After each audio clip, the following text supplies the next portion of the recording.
Welcome to another episode of On the Mic with Ed. You are here with myself, Maria Ortiz, and co-host Dr. Zoe Ross-Nash. We also have an awesome guest with us today, Jane. She is a registered dietitian nutritionist and certified eating disorder specialist. We will let her share a little bit more about her introduction, and we're going to talk a lot about families today and familial support in the eating disorder space. Zoe, I'll let you thank our advertisers. Yeah, we would just want to give a special shout out to Alsana. Alsana is an eating disorder treatment center that has physical locations in California and Alabama. They also have an IOP option for teens that is virtual anywhere in the country. So if you're looking for a resource, that'd be a great one. Awesome. Jane, let's hear a little bit more from you. What sparked you to want to come on this podcast? Tell us a little bit about yourself. Yeah, thank you so much for having me. Again, my name is Jane Reagan. I live in Boulder, Colorado. I've lived here for 28 years. Um, and I'm a registered dietitian nutritionist. I have my master's in counseling, which I actually got before my RD. And I always had this love of nutrition and mental health, like that intersection. And so because of that, it kind of naturally kind of went into getting certified as an eating disorder specialist. And I've worked in the field for over 15 years, worked in a group practice in Boulder. I worked at the University of Colorado at Boulder for 10 years, which was a phenomenal experience. I helped them start their eating disorders team, and I really love working with college students and actually people of all ages. And my office is about 7 minutes from the university, so I still see a lot of college students. And then I left the university about 3 years ago, and then I'm just in private practice by myself with another nutritionist. And I probably see about 70% eating disorders, and then also see other nutrition-related issues, a lot of GI issues, which can go hand in hand with eating disorders too, of course, and some other specialties like mast cell activation syndrome, and people come in with PCOS or food intolerances, sometimes cholesterol, diabetes, but primarily eating disorders.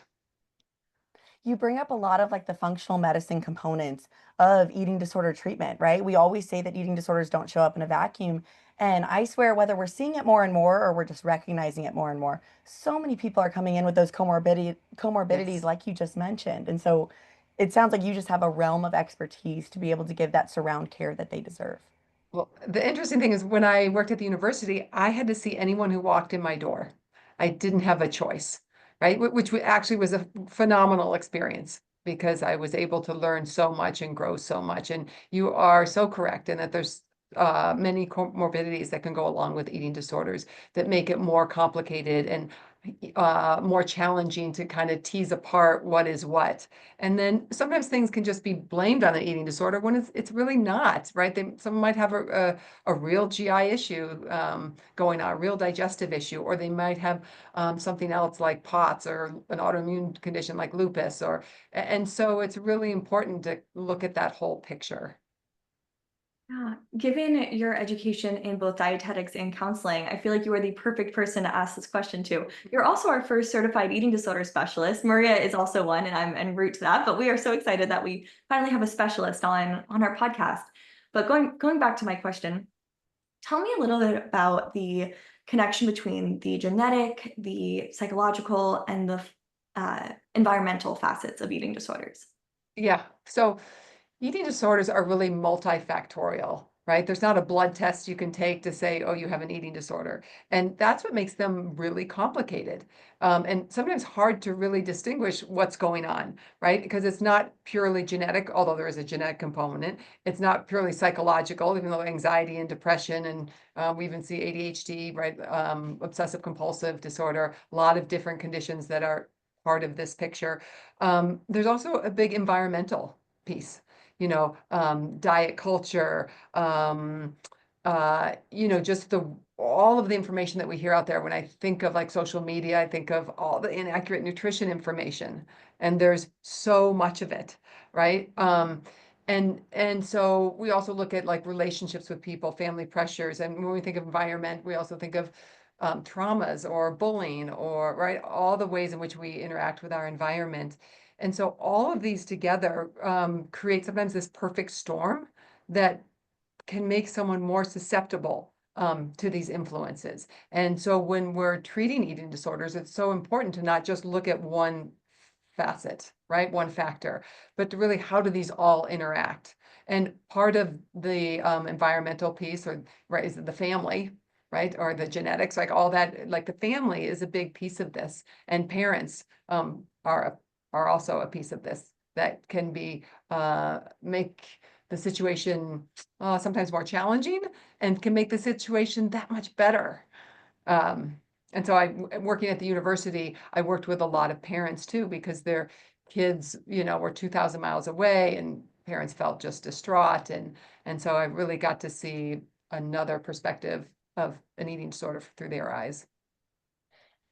You bring up probably the environment that we tend to live the most in for a lot of people is our familial environment, right? What kind of roles do you think overall family dynamics play in either the development or, the sustaining factors of eating disorders? Well, we know that parents do not cause eating disorders.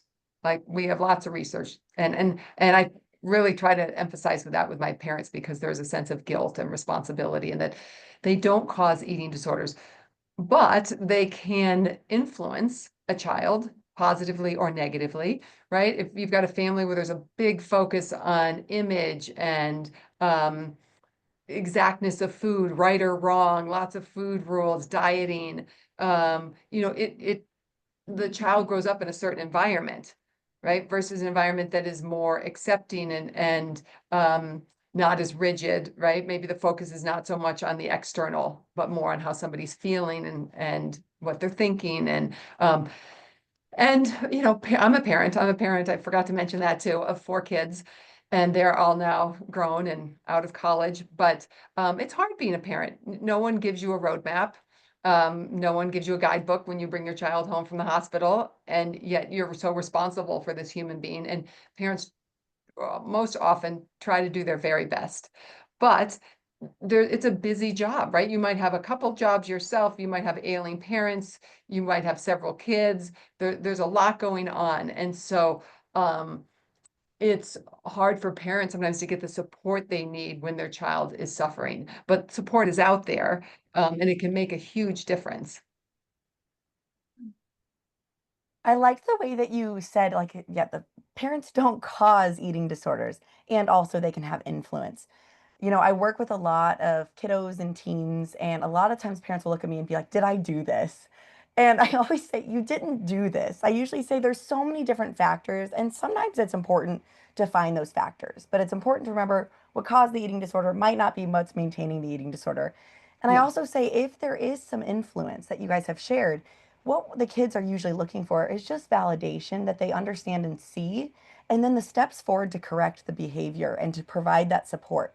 I always say looking within and having the guilt and shame, that's not going to help your kiddo, right? But I think that that's also something that I try to drive home to them is we can accept responsibility for the parts we did share, but then also accept responsibility that Yes. you are not a certified eating disorder specialist. We're down to 0.005% of providers that are true specialists.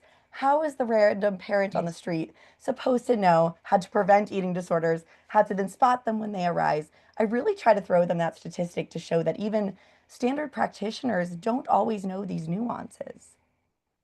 It's important for parents. One, I always tell them, try to listen more than you speak, right? Try to really hear what your child is saying, and look at it as a way of supporting them rather than educating them, is kind of what you're saying, right? I try to teach them how to be an ally, which is, I have a parent program, and right, that's one of the things I really try to teach them, is how to walk beside their child, right? Instead of like pulling them from the front or the back, but really be their support, be their mom, be their dad. Don't be their dietitian, don't be their therapist. And parents are human. They make mistakes. If you say something that you think, oh, why did I say that? You can just say, I'm sorry. That didn't come out the way that I meant it to. And I hope that didn't impact you negatively. And let's talk about it. Because we have to remember that eating disorders are not about food. right? It's so easy for parents to think like, and anyone really to think like, oh, just eat, you're not eating enough, or you're exercising too much, or right, like all these things. And that's like the top layer. That's the tip of the iceberg, right? It's like everything underneath. I have to remind parents that it's about, right, them feeling maybe not confident, insecure, not knowing who they are, having issues with identity, and not feeling good enough. And, it's no accident that I think the majority of eating disorders are that age of 15 to 24, right? When that is such a big part of that life development of leaving home, creating their own identity, developing their own values that might be different than their parents, right? Trying to figure all this out. And we think back to those ages when we were that age, they're hard, some dicey times. And it can be easy to turn to food and go like, oh, I can control this. I can control this through calories and what maybe I eat at certain times a day, or I want to be a certain weight, or rather than feel the anxiety and everything going on. So I do often have to remind parents that it looks like it's about food, but it's really not. Thank you so much for explaining that it's very rarely just about food. And what is so hard is, as we talked about, parents put a lot of blame on themselves. A couple of years ago, I saw the statistic that you are 8 to 12 times more likely to have an eating disorder if a parent of yours had an eating disorder. So there is something going on in an environment, whether it's generationally or within the family systems, that might be contributing to an eating disorder popping up. So what would you tell parents that they could do to create a healthy environment around food? Yes. So yes, it's not about the food, and the food is a big part of it. So Oh, what can you do gosh. Yes, I have a lot to say about this. I would say that there's so many things that parents can do, but one of the biggest things is to create balance, right? Like going to extremes around food, unless you have to. If someone has a true food allergy, then I want that person to stay away from that food 100% of the time. But if they don't, then like having not being so black and white, having more gray and flexibility and balance, because your kids are always listening and observing, even when you think that they aren't, right? And they're taking that information in.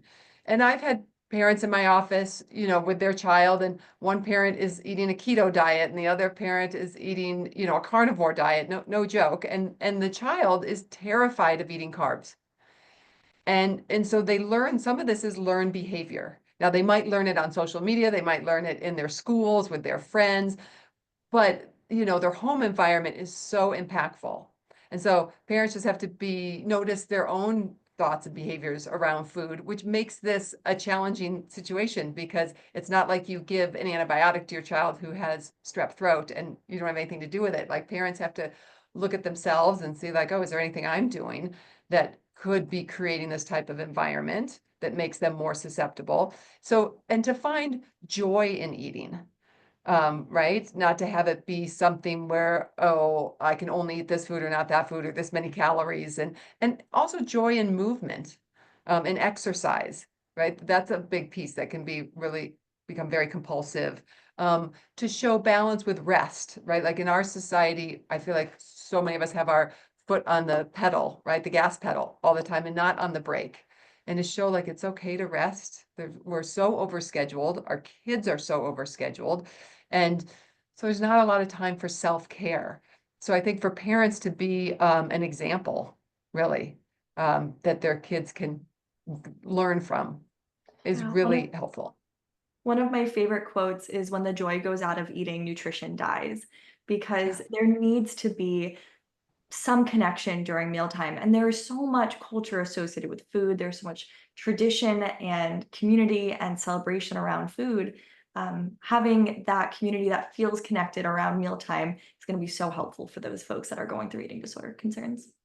And I mention that to parents a lot and I know how busy it could be. I know when kids, especially like in the high school age, when they're off in sports, right? They barely get home. But to try to have that dinner, that nightly dinner together, even if your child, you put a hot plate to the side for them and they come home after some practice, whatever it is, and you sit with them and talk with them about their day. But there's so much research around the benefits of family dinners, across the board for kids doing better, mental health wise, there's a lower rate of teen pregnancy, of less depression, doing better with friends, doing better academically. Like it's just across the board how well family meals can impact kids and make them feel supported. And I know it's hard, like we have two working parents, like who's going to cook the meal? How are we going to do this? But there are ways around that. And to talk to your child about what's going on with them. How are they feeling through the day? What's going on with their friends, right? What are the stresses that they're feeling? I think I really appreciate how you're even bringing up the logistics. Okay, we've got two working parents. Who's going to cook these meals? Yes, talk to your kids. And also for those logistical things, talk to the provider. You are not going to be the first one that walks into our office where they're like, I cannot sustain this meal plan for my kid. So please ask the questions to the provider. The other thing that you brought up is like, yes, the parents dieting. And this is something that I do see kind of in high effect in my practice. As I will see clients that are where their parents are engaging with, yeah, the keto diet or carnivore diet or pescatarian, whatever it is. And the parents will be like, well, I've never said anything bad about the other ways. But what you said is they are listening, they are noticing, and then they're also forming their own conclusions if you're not telling them what they are. So you might actually have one of those intolerances. You might actually have, a true allergy, and your kid just thinks you're avoiding it because it's a carb. So I so encourage that open conversation. And the other piece is family dinners are so important, yes, and also make sure you're eating with them. So if your kiddo's got to eat dinner, I hate to tell you this, but you got to eat dinner too, right? And Yeah. that is a huge thing that you can model to them and model those positive food behaviors. I always tell parents too, they are also listening and noticing things like who ate the quickest, who ate the slowest. Mom didn't finish her meal. Dad went back and got fourths, whatever it is, they are Yeah. noticing those things. And so to also just even have a sit down with the provider and say, I wanted to talk about my own food issues or even just my own food behaviors. What are your thoughts here? Because sometimes they just don't know. Mom's like, I just don't get very hungry for dinner. And I'm like, well, your kiddo didn't want to eat more than you. So much is just talk about Mhm. it. So true. Everything you have just said, I see in my practice. And it's interesting. Sometimes I'll see if I'm working with a young girl, let's say in high school or more high school, I'm thinking than college, but she'll want to make sure her mom eats the same foods that she does or the same amount. And really, people are different, right? They need different amounts. A mom who's 30 years older is going to need potentially, and if they're taller, shorter, right, no matter how much they exercise, they're going to need the amount that's right for them. But there is this piece that what kind of you're saying is they want to feel like it's okay to eat this food. And so they need someone to model it. Like if let's say dinner is chicken and pasta and veggies and mom and dad sit down and they don't have any pasta, but they expect their child to, what message is that saying? Like you have to eat this, but why aren't they eating it? Is there something wrong with that? And so it's challenging really beliefs on multiple levels. And some of these beliefs come from inaccurate nutrition information that's out there. One that I get often is, I can eat, someone will come in and say, I can eat rice, but I can't eat pasta, right? Because pasta is going to make me gain weight. And really, when we break it down and we look at what's in rice versus what's in pasta, it's almost identical. And actually, pasta has more protein and will stabilize your blood sugar better. But there is this belief, right, that gets set that you can't have this food. And often when I ask people, where did you hear this or where did this come from? They might know, right? I heard it somewhere. Or they might not. They just, I don't know. I heard way back when, or I saw my friend is doing it, and so much I think of what I do is challenging these notions around food, and then developing a better relationship with food in their body and like how, because we have to eat multiple times a day for the rest of our life. And so it's really helpful to develop a peaceful, nice relationship with food. It makes our day so much nicer than having fear all the time. This is why when I'm working with a family, I recommend that everyone is in their own sort of therapy because eating disorders impact the entire family. And it is super important that everyone is getting the support that they need to understand their experience and their relationship with food because it is part of that family system. Which brings me to my next question of how do you support families on making healthy choices without it being about weight loss or appearance? Yep. So I really talk about energy, right? Like feeling good, not about calories, not about like how they look on the outside, but like how do you want to feel on the inside, right? Like, because it doesn't feel good to be dragging through the day or like be living off of caffeine and you're all jittery and then your blood sugar's crashing but to actually feel really good. And then that impacts your mental health. Right. And I've seen so many times where just changing somebody's food and their meal timing makes the biggest difference with how they feel psychologically. And so let me think, what was your question again? How to, How do you have conversations with families yeah, on how to make healthy choices without it being about yeah. weight loss? Yep. So I try to have like balance, just like I said before, and I'll even show them like a plate, right, where there's got to be some type of protein, right, at a meals, breakfast, lunch, dinner, whether it is a vegan protein, vegetarian, meat, eating fish, some source of protein, some source of grain, starch, some source of fruit or vegetable. Uh, doesn't have to be perfect, but like having that allows for your blood sugar to be stable, right? And then really, I would say if I were to put one of the most important aspects of nutrition at the top of like the totem pole of important things, I would say it's meal timing, Mm. right? Like making sure to eat every 3 to 4 hours, because you could be a really balanced, good eater, and balance also means including desserts, right? But let's say you don't eat all day and you just eat at night, right? That's not going to give you that steady energy that we're wanting. And so getting up, eating within an hour of getting up, right? And then having, if you eat breakfast early, you might need a morning snack or not. Having lunch, having an afternoon snack, because usually that time between lunch and dinner is so long.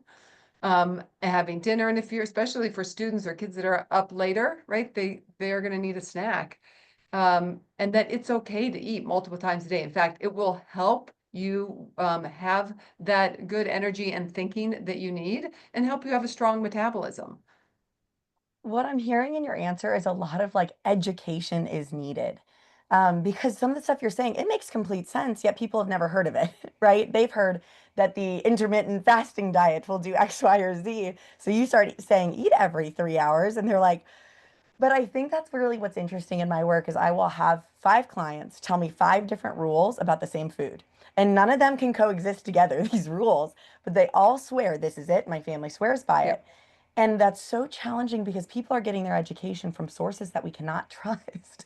And that's one of the biggest things I've said to family members. I'm like, can you go meet with the dietitian? They're like, but my kiddo's the one on the meal plan. I'm like, but you need to understand why this meal plan is being implemented in the way that it is so that you even know why you're enforcing Yeah. it. So I often tell people that I see that there are two parts of nutrition. There is um, the carbohydrates, proteins, fats, calories, fiber, like all the scientific part, right? And then there is the psychology of eating, right? And some people will be really dialed into okay, I'm having my macros and I'm having this amount of fiber and there's absolutely valuable things about that. But they completely ignore like their joy and right their flexibility. Like if you're on intermittent fasting, what are you going to do if someone invites you out to breakfast or you're having a late dinner and you miss your eating window? Then there's some deprivation, some like, oh, why am I doing this sets in. And on the flip side, if someone is a really good intuitive eater and listens and has a good relationship with food, but they don't really know much about nutrition, it might benefit them to have some of the scientific information. So there's really two parts of this, is how I look at it. Yeah, the rigidity really takes the spontaneity out of those fun trips that you take with your family to go get ice cream or just doing things together. Yeah. But we've been talking a lot about, okay, this is what happens when you're already in care. How do you suggest parents talk to their children about potential eating concerns that they're noticing without getting defensive or maybe causing a rupture between the Yeah. family? I think it's really tricky, right? And you have to think about it before you do it. Try not to do it just, off a whim, but think about what you want to say and to use I statements, right? More than you statements instead of you're doing this, you're not eating, you're skipping meals, whatever. That to be gentle and empathetic, right? It could be something like, I have noticed such and such, right? That you're not eating very much at meals, or I've noticed that you don't seem as happy, right? Or you just don't have a lot of energy. And I'm concerned, right? And can we talk about it? right? As you would like if, you were trying to help a friend. And sometimes parents can be very authoritative at times. And so to really try to be on their level with them and, what's going on? Because remember, again, it's not about food, but early intervention really does save lives. And we know that getting to this early can make a big difference. And it's hard sometimes to see those early signs, right? Because you might think, oh, are they really doing that? Or they're just exercising a little bit more. That's fine. Or they just keep skipping ice cream for dessert. For like it's hard to know. But you can talk to your child about what they're going through.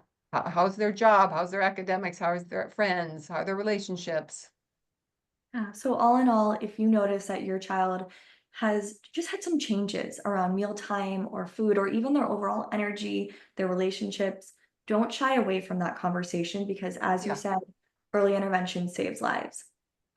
And right. And usually parents will notice a change in weight, but I will tell you that when you look at all the eating disorders, there's a statistic out there that says 6%, right, are actually underweight.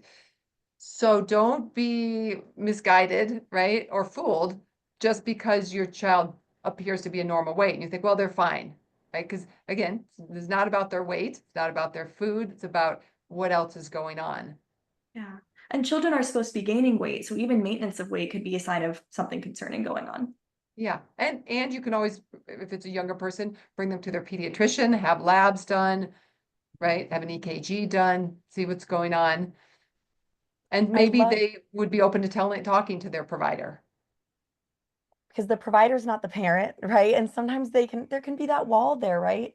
I'm so glad that we're talking about the early intervention necessity because it is so highly indicative of a positive prognosis. And what I see most often is by the time people are coming into the office, the issues can no longer be ignored. They can no longer be explained away.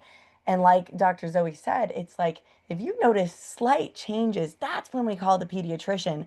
We jump in early. We don't wait until we see what society views as an eating disorder to jump in. You're absolutely right. I think I tell every single client about that 6% statistic. And I pretty much always see a shocked face, specifically from parents, because they were like, oh my goodness, I didn't think it could be that bad. And I'm sitting here like, one, let's not even rank the severity of eating disorders. That's number one. But two, I'm going, oh, absolutely. And 94% of clinically significant eating disorders are going to have that presentation at or above a weight range. Mhm, mhm. Yeah, and so there's a lot of denial that goes on too, right? So parents and myself included will often hear someone say, "I'm fine, I'm fine." I hear that so often, right? That there's not an issue here.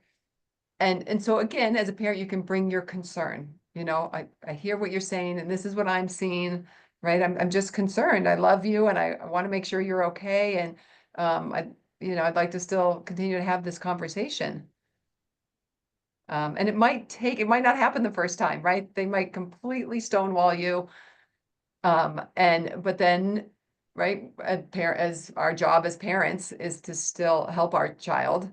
And if we see that something is wrong, it's important to reach out. It might be that we reach out as a parent to a therapist or to a dietitian. I've had that too, and say, "Oh my God, this is what I'm seeing. What do you think I should do?" And ask again. When you said just ask the child, and you said you might get stonewalled the first time, ask again. I think that Zoe and I have shared that in other podcasts before. Sometimes just showing that you're willing to search past that first answer when you say, are things okay with food? And they're like, I'm good. If you were to ask again and just say, I just wanted to check in again. I know this stuff could be so challenging and I'm just here to help. The second ask I've heard that be the moment that people finally speak up. And I have talked to clients once they're like on the other side of this in full recovery, and they will say, "Oh my gosh, I was so mean to my parents," or "I pretended like nothing was wrong and there was something wrong." And the eating disorder is sneaky and lies and cheats and right, isn't honest. And sometimes kids don't even remember when they were in that phase. Like I like they will say, "I can't believe I only ate this much," or like, "Why did I do that?" And sometimes it's a little confusing. Um, but and parents, I mean, what I've seen on the other end, and I've had parents write me emails, letters about it was so tough. I got one from a dad that was so heartfelt that he just never had been through something so hard. with his daughter. And now they're on the other side. And he said they are closer. They are able to communicate more. It has brought their entire family together. But if you would have asked him like beforehand or during, it was terrible. It was really hard. But there is a silver lining, right? And that they all really get to understand each other better and understand your own like, you know, issues that are coming up and that you're dealing with.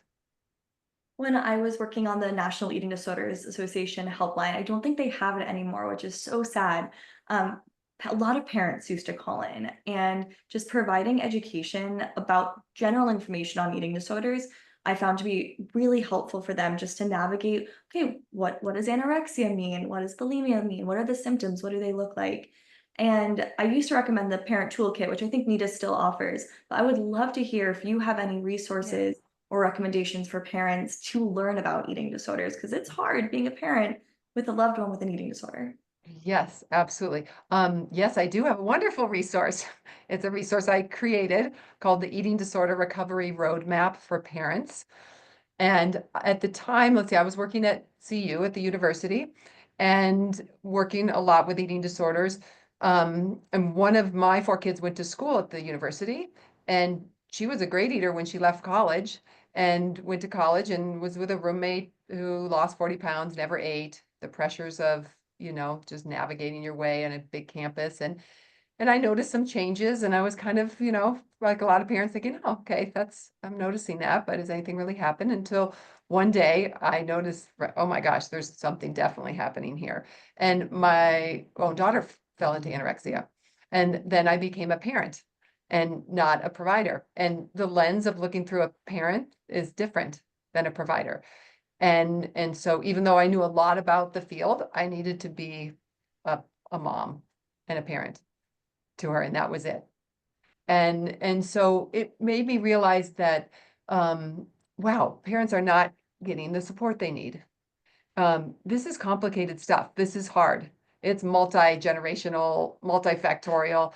And so I spent a year thinking about, okay, as a parent, as a provider, with a background in counseling and nutrition, what do I want parents to know? And so I put it into 9 different modules that are about 60 to 90 minutes each, pre-recorded on everything. Like when I was creating this program, I interviewed a lot of my clients and I said, what do you wish your parents knew? And whether my client had anorexia, bulimia, compulsive overeating, orthorexia, there was like this similar thread through all of it of what they wish their parents knew. And that's one of the modules. And then another one is like the ways that parents unintentionally might be teaching some of this, and information on nutrition. There's a big section on nutrition and body image. And there's a roadmap that's created. It's actually a roadmap. And there's about 50 different handouts with all the nuggets of information that they learn in the modules. And they can do it on their own time, because being a parent, I know it's crazy if you need to re-listen to things. You know, you go into a portal, all your information's there. You can hop around to different sections. But I think the thing that's the most valuable part of this program is every Friday there is a live parent Zoom call. And so I lead these, and I have parents who are, I'm in Colorado, I have parents who are from New York or Massachusetts, Minnesota, New Mexico, Colorado, California, Texas, and they hop on. And, you know, when I first started doing this, I thought, well, how is that going to be that I might get parents whose kids are in different places in the recovery path? Because it's not like a cohort that starts every 3 months. You can join whenever. And what I realized is that it was actually really amazing, because I would get parents who they were just trying to figure out, do I need a team? What should I do? To the parents whose kids had just gotten out of an inpatient, you know, setting and now getting used to being at home again, all along the way. And they were so able to support each other that it was just beautiful. And there have been times where it's been 50% dads on the call, really wanting to understand their child, whether it's their daughter or their son, and what they're going through. And it was really new for them, but they were just wanting the education. So the program gives you the education as well as the support and the insight. And after each Friday call, I always send out a recap of what we talked about. So if you can't make the call, they can see what they, you know, what we talked about. And the parents have become friends. Like they want to know what's happening with their child. And it's a way for parents to get the much needed support. because we keep talking about support for the child. But it's hard to be a parent in this. And so parents might need to go get their own counseling or therapy, or just have a place to talk and a place to ask questions and not feel shameful, not feel embarrassed. Because eating disorders, they are not resolved overnight. Right? If anything, they take quite a long time. And I usually tell parents, like, just buckle in because this is going to be a little while. And so making sure that the parents understand their own signs of when it's too much for them. And one of my favorite quotes on my website is, if you listen to your body when it whispers, you don't have to hear it when it screams. And so I try to teach that to the kids, like listening about hunger, fullness, but about parents too. When you're feeling overwhelmed and there's just too many things on your plate, like to bring in some self-care strategies. And so this program, I know, provides that for parents. I I think we just really found our tagline also, by the way. That is incredible. We are happy to give you like some attention on that quote. Both Zoe and I were like, that is incredible. And I love it that then you're having the parents model that too. I'm going to listen to myself and those needs. Also, eating disorders, we often refer to them as disorders of connection. And I love that you are emphasizing connection for the families as well. That is Yeah, huge. The and there's a family whole, needs connection. yep, there's a section on siblings too, right? Because siblings are so impacted. And it is a family issue, right? Like a way a family can be better connected and better understand each other. Because sometimes some of the contributing factors have to do within the family, or sometimes they're not, right? For every person, it's different.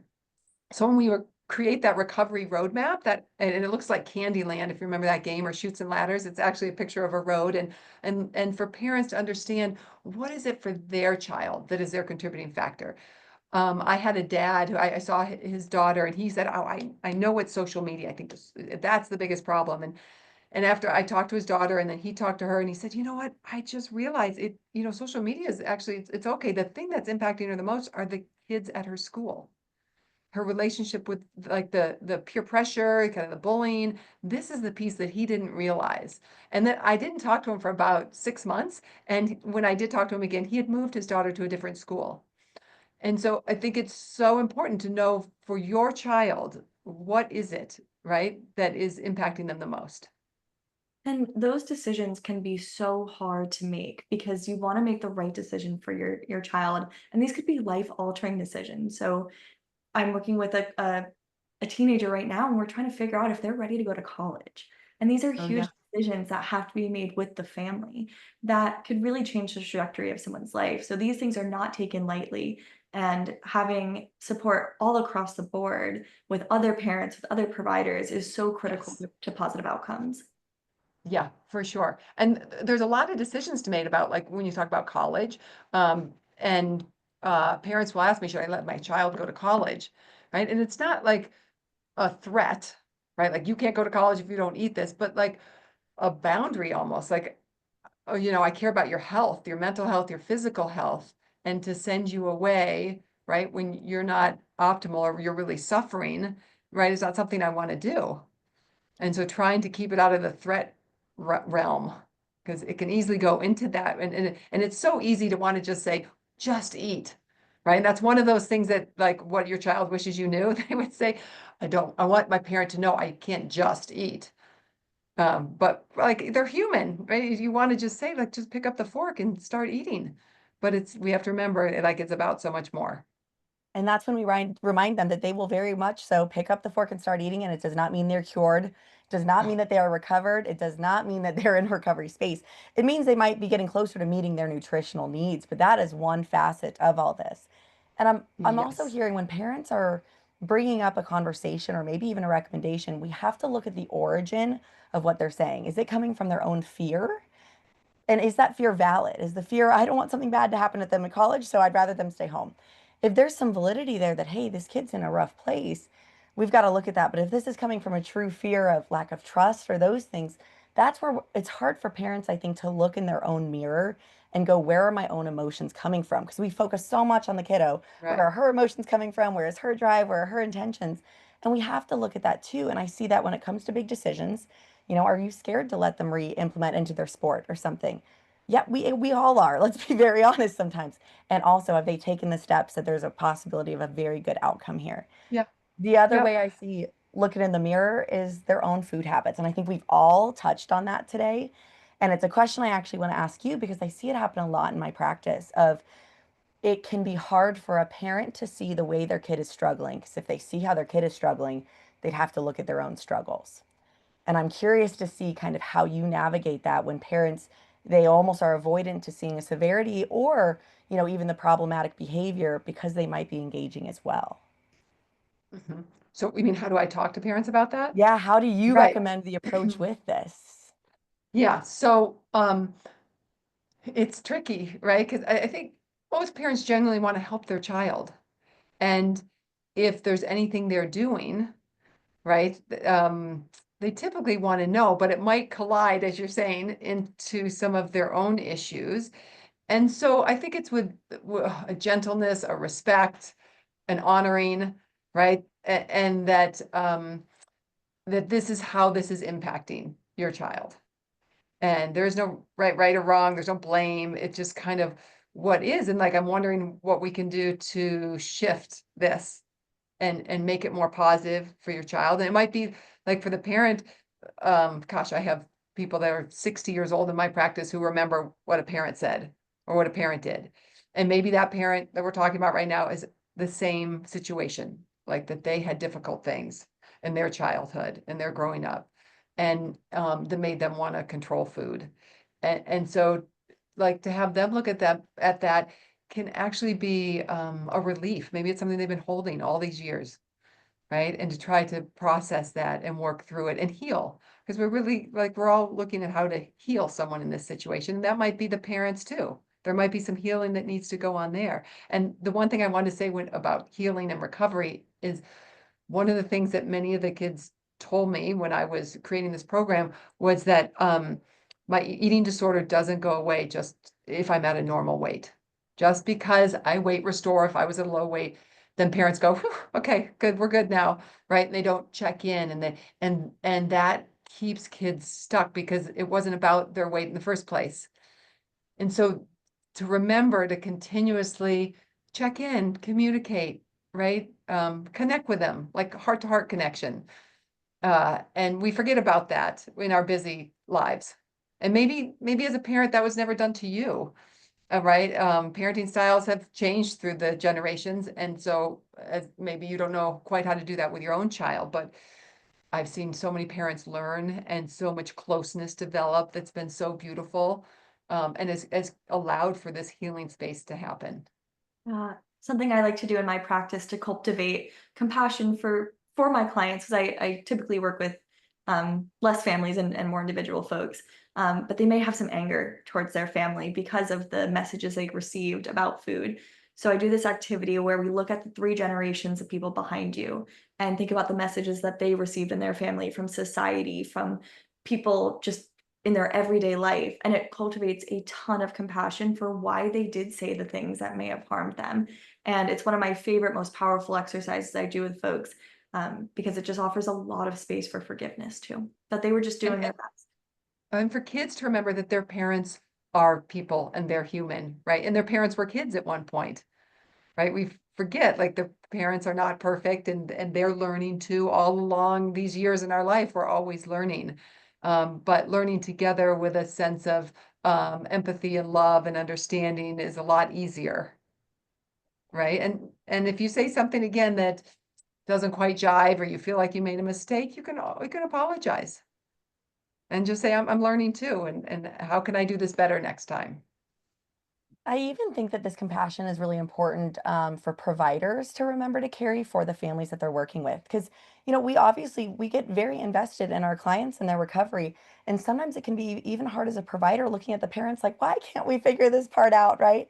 But actually for providers to remember to have that sort of compassion as well, that these parents are not going to just know and that they were children as well. And they have their own, baggage that has come with them that's implementing and impacting how they're interacting with their kids today. Kind of going back to the weight thing of restoration, what I always tell families is actually sometimes they're going to feel significantly worse upon weight restoration initially. But parents, yeah, they'll give that like, yay, well done, and they're like, they're good to go. Let's lessen sessions. And we're like, no, now we just took away their safety net. We just took away the thing that was making them feel they had a sense of identity, control, comfort, whatever it was. We just ripped it all away. So actually now their pathology and their cognitive pathology might have actually heightened at this time. And I think that's something that I really try to send home to the parents because they just go visual improvement. And then I think their own amygdala and fear comes down and then they breathe out. Yes, And I'm like, breathe out I know. maybe a little bit and then breathe in again for how we work on their mindset now. And this is that path that we've all seen, right? The squiggly line. It's not as straight. It's a couple steps backwards. It's to the side, then it's forward. And I've even seen where people, 20 years down the line, all of a sudden their eating disorder rears its head. Um, and then we got to think, well, what's going on right now? Well, what was happening in their life for this to come back up again? And there's always something, right? It didn't just come out of nowhere. And that's true even if people develop an eating disorder when they're younger. It doesn't happen for no reason. Right. Sometimes I tell folks that when the eating disorder behaviors stop, the real work begins. And that's really helpful for, especially for parents, because we're seeing the behaviors change. And it lets them know that this may be a longer road than just changing the behaviors, because we have to figure out all of the whys now. Why an Yeah. eating disorder? What made them vulnerable to this? And how can we protect them in the future? And when someone does get to recovery, it is a beautiful thing to see. Like I can see someone walk in my office and it's like their eyes are on, right? They turn back on and they're there in their body and they're experiencing joy and excitement and um they're doing the things they want to do in life and they're having experiences and they just connect so much more to themselves and to everyone around them in their life compared to in an eating disorder. Sometimes it feels like they're a shell of themselves, I right? They always don't have say that connection. I always say I get to know my clients, not the first Yes. day I meet them. I usually know very little about them. Yes. There's usually a day they walk in, yeah, their eyes, and you start to see personality. You get to see their sense of Yes. humor. You get to learn about their interests and values. And I love getting to meet my clients. And I usually say that when we get to a certain point, I'm like, I've loved getting to meet you. I don't want to go back to the girl that, you know what I mean, that I didn't know anything outside of who you were within your eating disorder. And that's what I often hear from parents as they say, I got my kid back. And that's Yes. something you hit on earlier is that, the kids might be really defiant and they're arguing. And I really try to say, maybe some of it's your kid, but a lot of it is that eating disorder is going to be as Yes. defiant as possible because it's going to drive a wedge between them and the person that has the opportunity to help them the most. And that's you guys. So, man, it's going to rear its ugly head each time, but it is a favorite Yes. moment of mine when family members just go, I got my kiddo. Like I saw her I come back, know. I saw him come back. And Totally, totally agree with you. And I've had many of those moments. Recovery is possible to all those listeners out there. It is absolutely possible. And I think that road to recovery is really about for that person finding their way back to themselves, right? There's been a disconnection from themselves through pain, trauma experiences, and for them to reconnect is like such a beautiful thing to see. And during the hard times, as you said, to remind parents that this is really not their child, right? This is the eating disorder. Like, as their child, you might not lie to them, cheat, say terrible things, right? That this is something else. And that's where parents have to really kind of take a step back and see it for what it is. But it's hard because, right, parents have feelings too. They get their feelings hurt, they get angry. So to really reframe that for what's going on, I think can help parents. Well, thank you so much for taking this time to chat with us today. I'm sure we all could talk for another like hour. Yes. And your program, Road to Recovery, is just so important and needed in this space. We wanted to give one last thank you to our advertiser, Alsana. Alsana is an eating disorder treatment center in California and Alabama, but they also offer virtual IOP options as well. wherever you are and whoever you are, take a seat with us. All right, there we have That it. was good. Okay.